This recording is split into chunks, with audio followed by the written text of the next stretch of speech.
Esto va a ser una médula hipercelular en la cual vamos a encontrar muy poco de lo que son células inmaduras como los blastos, pero mucha producción de otro tipo de células y sobre todo de las inmaduras, los megacariocitos.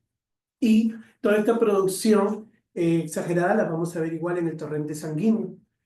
Entonces, estos megacariocitos neoplásticos van a producir lo que son citoquinas y estas citoquinas van a estimular a lo que es la proliferación que se mencionó tanto de fibroblastos como lo que vendría a ser la angiogénesis. Y vamos a encontrar que la mielofibrosis primaria, entonces vamos a caracterizar por citopenias, leucoeritroblastosis, que va a ser esta combinación, ¿no?, entre células inmaduras de la serie mieloide, de la serie roja también, una hematopoiesis extramedular que se va a dar en lo que es el vaso principal y mayormente, por lo cual vamos a encontrar una hepatosplenomegalia y la fibrosis de médula ósea. Entonces, estas características son las que nos van a llevar luego a la clínica, que la vamos a describir. Voy a presentar esta proyección con unos 3 artículos que me parecieron bastante interesantes, colocados más o menos como en secuencia. Y esto de aquí sobre neoplasia mieloproliferativas en niños, adolescentes y adultos jóvenes, porque recordemos de que estas patologías son muy raras, escasas o de poca frecuencia en lo que es la pediátrica, se ven sobre todo más en la población haya. Entonces, lo que se había mencionado en todo un grupo, y que estas mutaciones sománticas no se van a encontrar tampoco en todos los niños, incluso en este artículo vamos a ver los cuadros de resultados que tienen y nos vamos a dar, no con sorpresas, sino con lo que la teoría menciona.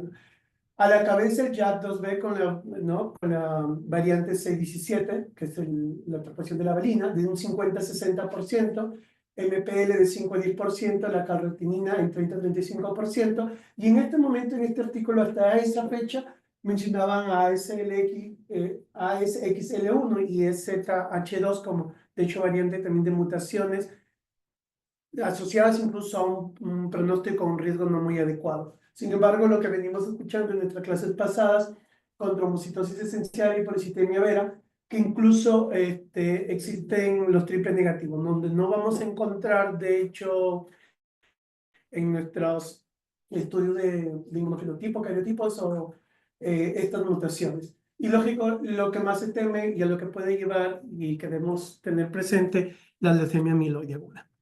Entonces, de este artículo hay varias tablas, voy a exponerle lo que vendría a ser los hallazgos en la edad pediátrica y de los adultos jóvenes, en donde cual se menciona, por ejemplo, hasta esta fecha de publicación del artículo, un 0,82 por cada 100.000 pacientes al año, que puede variar de acuerdo a cada región.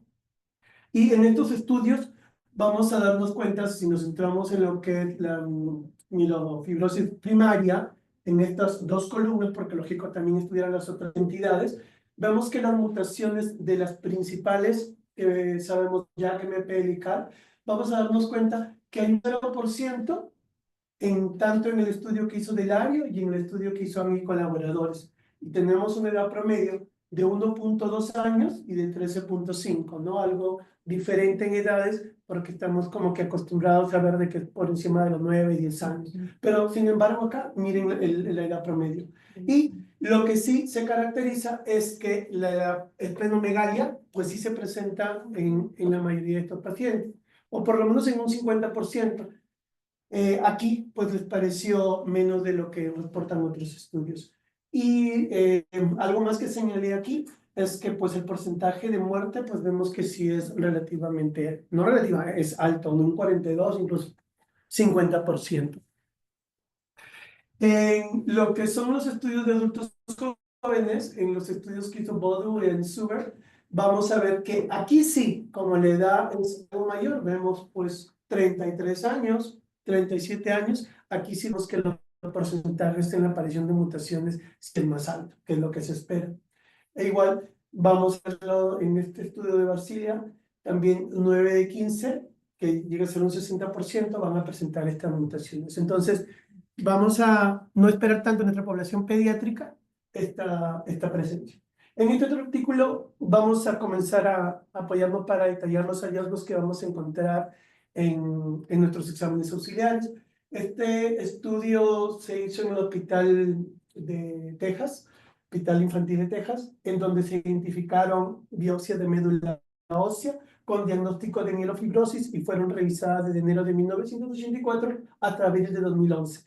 ¿Y por qué se hizo este estudio? Básicamente quisieron o comenzaron a darse cuenta de que había una entidad diferente a la que era de adultos y comenzaron a comparar lo que es la trombosis esencial con esta mielofibrosis primaria como unos hallazgos, apariciones recientes y nuevas.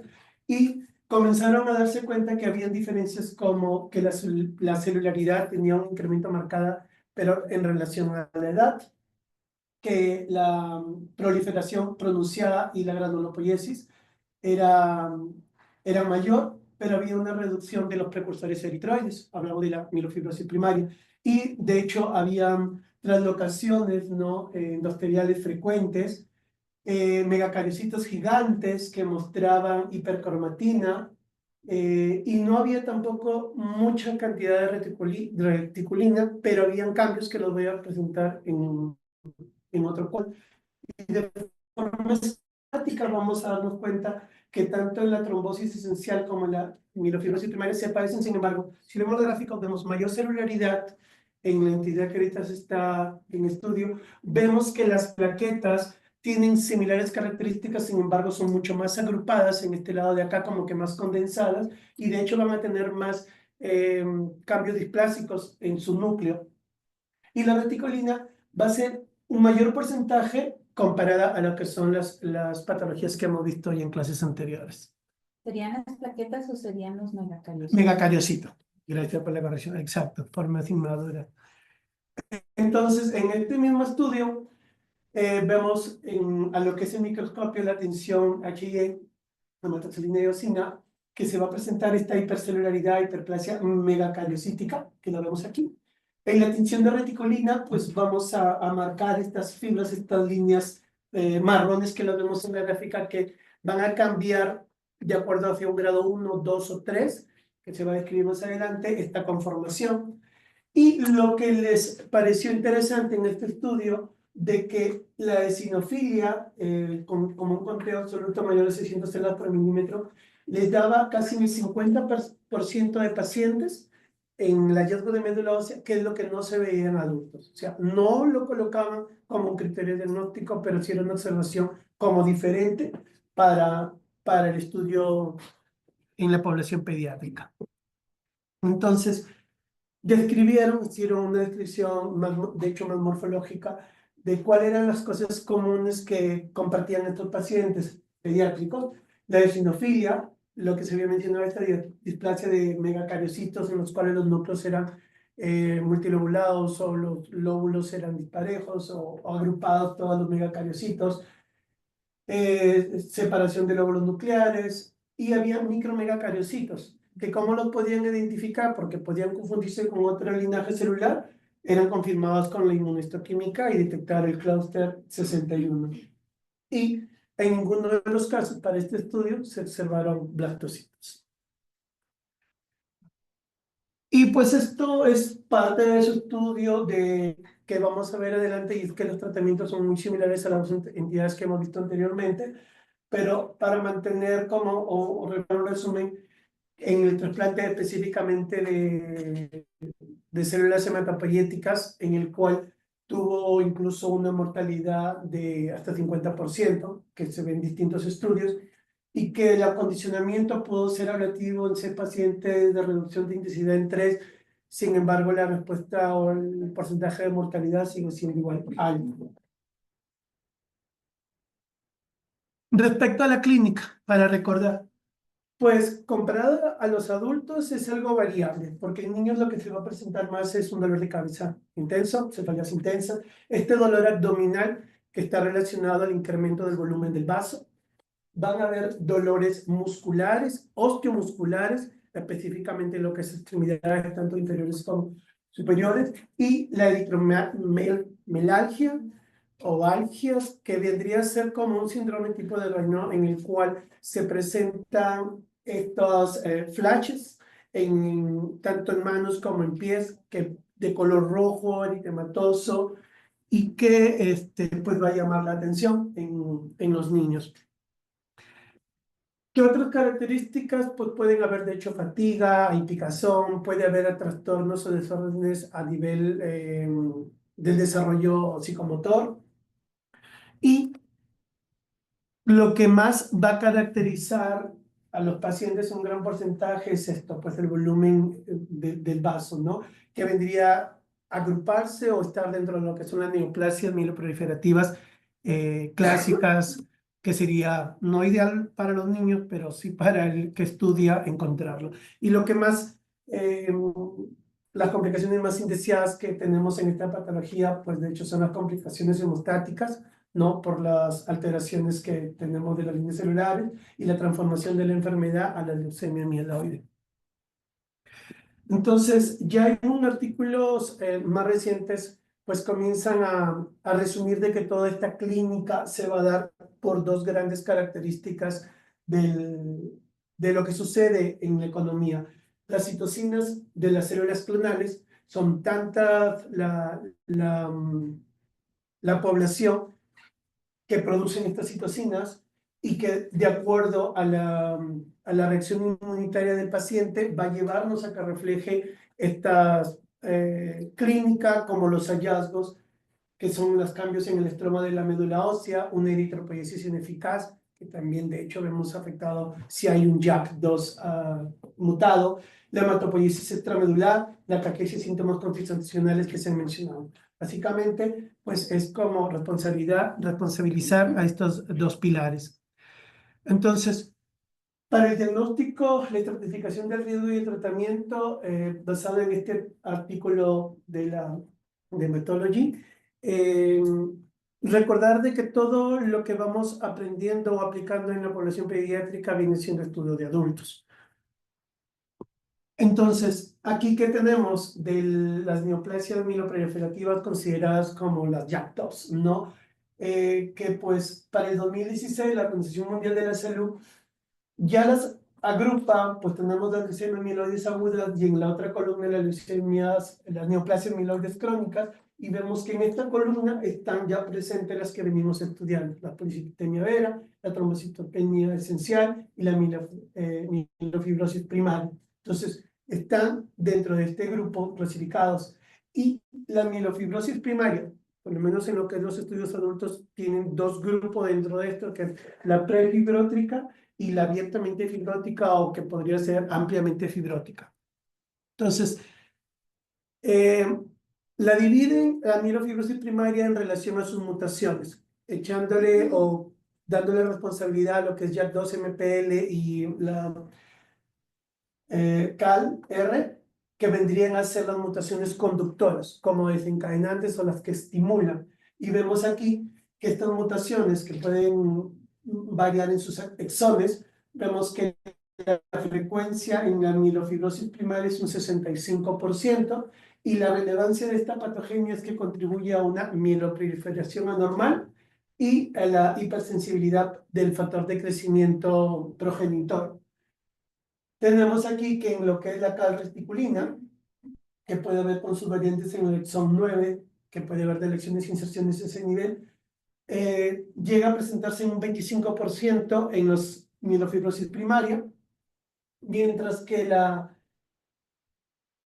el virus del oncogén de la leucemia proliferativa, con las siglas MPL, contribuye a la mieloproliferación primaria de los megacariocitos. Y estas otras que se van a quedar ahí para compartir la presentación, pues son muchas. Acá solamente son algunas de ellas, TT2, SXL1, IDH1, IDH2, que vendrían a ser incluso las que le dan un factor de riesgo elevado, un alto riesgo a la enfermedad, RAS, KRAS, NRAS, que son distintos tipos de mutaciones en las cuales podrían darle otro riesgo, otro pronóstico, y muchas más que podrían entrar dentro del grupo de triples negativas. Entonces, lo que se había mencionado entre una mielofibrosis ampliamente fibrótica versus una prefibrótica, pues se va a diagnosticar teniendo en consideración 3 criterios mayores y por lo menos un criterio menor. Entonces, aquí los criterios mayores en ambos van a ser muy similares. Es unos cambios megacariocíticos típicos, pero aquí van a estar acompañados de un grado 2 de fibrosis reticulina colágeno, versus que en el prefibrótico es menor o igual de un grado 1. La presencia de los 3 grandes conductores de las mutaciones y no hallazgos, de hecho, con otros criterios que sean de ET o PB. Y los criterios menores comparten que sea pues una anemia no explicada por otra patología, una leucocitosis mayor o igual de 11.000, hígado, vaso, perdón, grande, la DHL, importante medirla porque es un incremento que suele ser frecuente en esta población, y para lo que es la columna de ampliamente fibrótico, que en el frote de sangre periférico podamos encontrar esta leucoeritroblastosis. Así que, junto lo que se había en ese cuadro, para poder hacer algo amplio de estos aspectos anatomopatológicos, hablábamos de estos grados de fibrosis, ¿no? Estos grados de fibrosis, de acuerdo a la clasificación europea, hablamos de 0, cuando es una médula ósea normal, en las cuales las fibras de reticulina son lineales y sin intersectarse, sin mezclarse. 1, cuando ya hay una pérdida de la estructura de la reticulina y las intersecciones entre las fibras son muy sutiles. Un grado 2 ya viene a ser una reticulina densa y difusa, hay aumento de estas intersecciones, ocasionalmente hay acúmulos de colágeno o foco de osteosclerosis. Y un grado 3, que debería adicionarse al anterior, ya unos focos groseros de colágeno y de hecho frecuente osteosclerosis. Pues esto de aquí vendría a ser la clasificación de fibrosis, y de hecho en la médula ósea, cuando observa el anatomopatólogo, puede identificar una fase celular versus una fase fibrótica, considerando la celularidad, si es aumentada o descendida, el grado de fibrosis reticulina, la proliferación de megacariocitos con atipias solo en la fase celular, pero en una fase fibrótica ya hay estos agregados densos y con alteraciones en la lobulación del núcleo. También en la fase celular vemos el aumento de la granulopoiesis, proliferación vascular, y unos pueden haber hasta un 30% que se encuentren en nódulos linfoides reactivos. Entonces, aquí en este artículo incluso nos da estas fotos para comparar entre lo que vendría a ser la trombocitosis esencial, que vemos estos cambios de megacariocitos que se habían explicado, pero de forma aislados, mientras que en este caso en la mielofibrosis primaria, en estas fotos pre, vemos que están de hecho más agrupados, que nos puede dar ya la orientación cuando lo como patólogo, y en este caso cuando están identificadas las mutaciones, vemos incluso ya presencias pues de estos conglomerados más observables, y las fibras de reticulina que son muy laxas pero que empiezan a evidenciarse. ¿Cuál es la estratificación del riesgo que menciona en la literatura? Se empieza como de hecho en el 2009 con un primer sistema internacional de puntuación pronóstica en la cual consideraba la edad, recordemos que es siempre estudios en adultos mayores de 65 años, una hemoglobina menor de 10, un recuento de leucocitosis, de leucocitos mayor de 25.000, unos blastos circundantes mayor o igual al 1% y síntomas constitucionales ya mencionados. O sea, estas eran las características que se consideraban para poder estratificar al paciente. Sin embargo, conforme pasan los años, ya aparece una nueva medición o escala de estratificación, MIPS S70, que vendría a ser, pues, en inglés, un sistema de puntuación pronóstica, pero que ya está relacionado a los cambios o los hallazgos de mutación y relacionados a la edad. Y aquí considera las variables clínicas y estas mutaciones. Pero hay una versión 70 más, el 70 de hecho es por la edad de corte 70 años. Hay un 70 más o la versión en la cual, además de esto mencionado, incluyen lo que es el cariotipo. E igual, paralelo a eso, hay un sistema de puntuación conocido con las iniciales de GIPS en inglés, que está relacionado a la parte genética, en donde solamente miden lo que es mutaciones y cariotipo. Entonces, con esta estratificación de riesgo,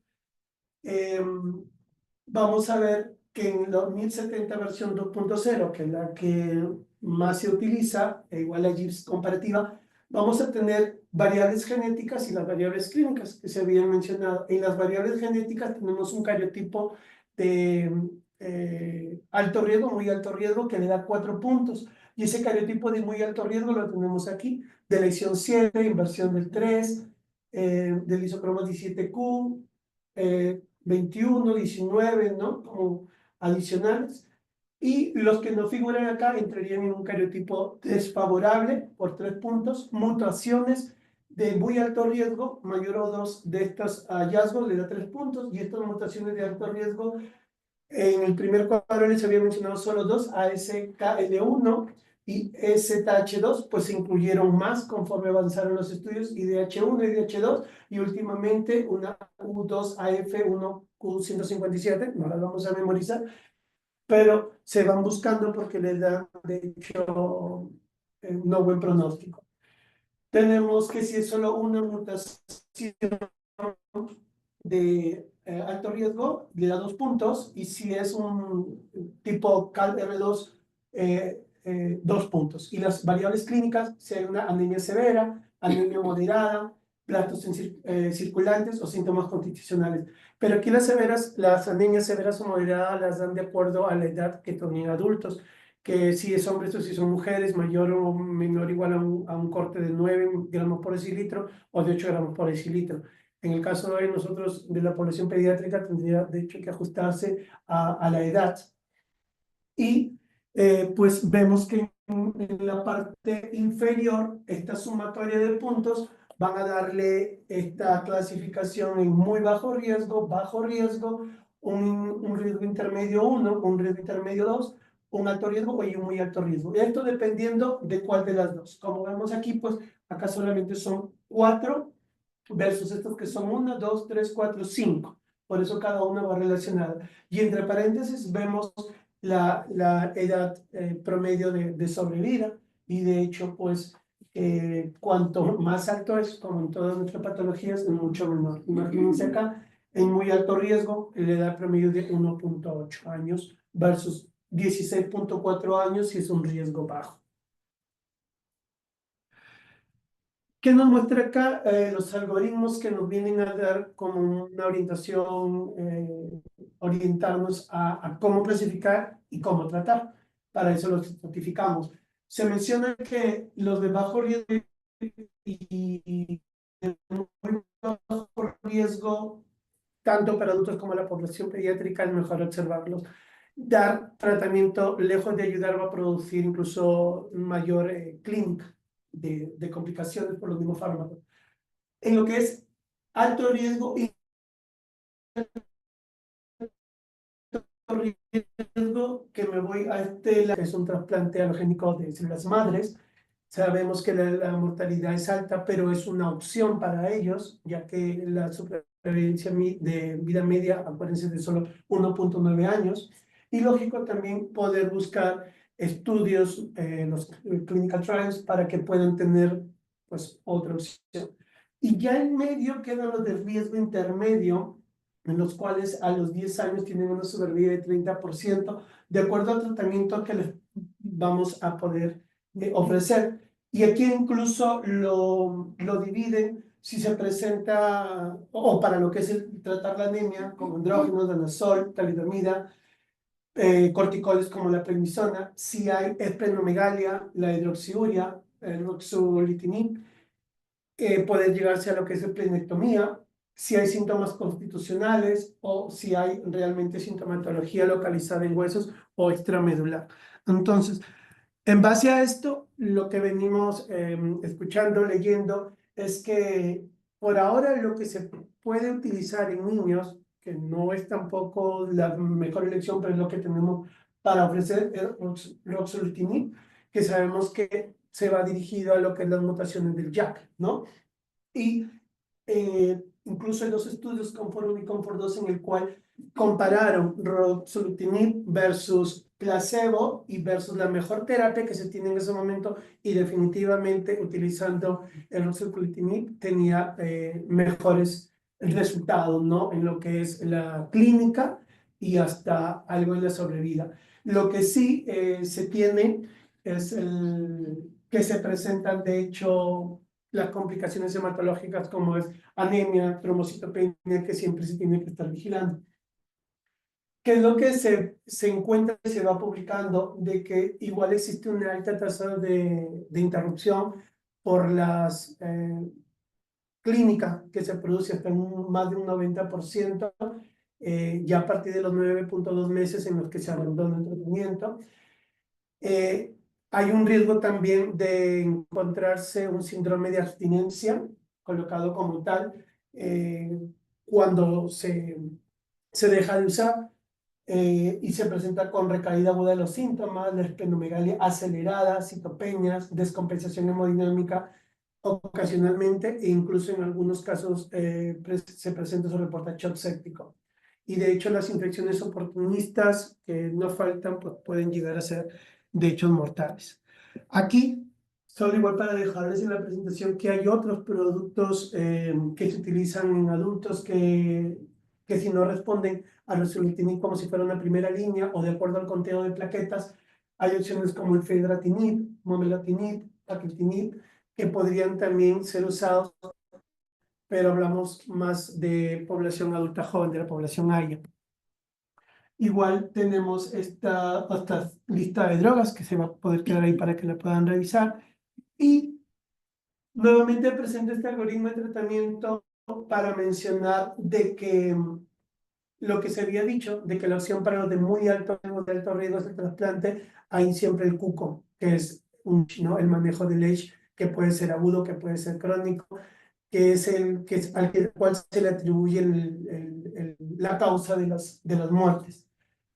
Y hablando en este lado de los riesgos intermedios en los cuales podríamos proponer o llegar a vendría a ser la esplenectomía, es de hecho si no responde a una hidroxiuria o si lo que vemos en este cuadrito hay un dolor, un malestar abdominal que es intenso, que de hecho viene causante de lo que es del vaso, si se presenta hipertensión portal sistémica, una trombocitopenia grave y este paciente está requiriendo demasiadas transfusiones de glóbulos rojos, podría ser candidato a una esplenectomía.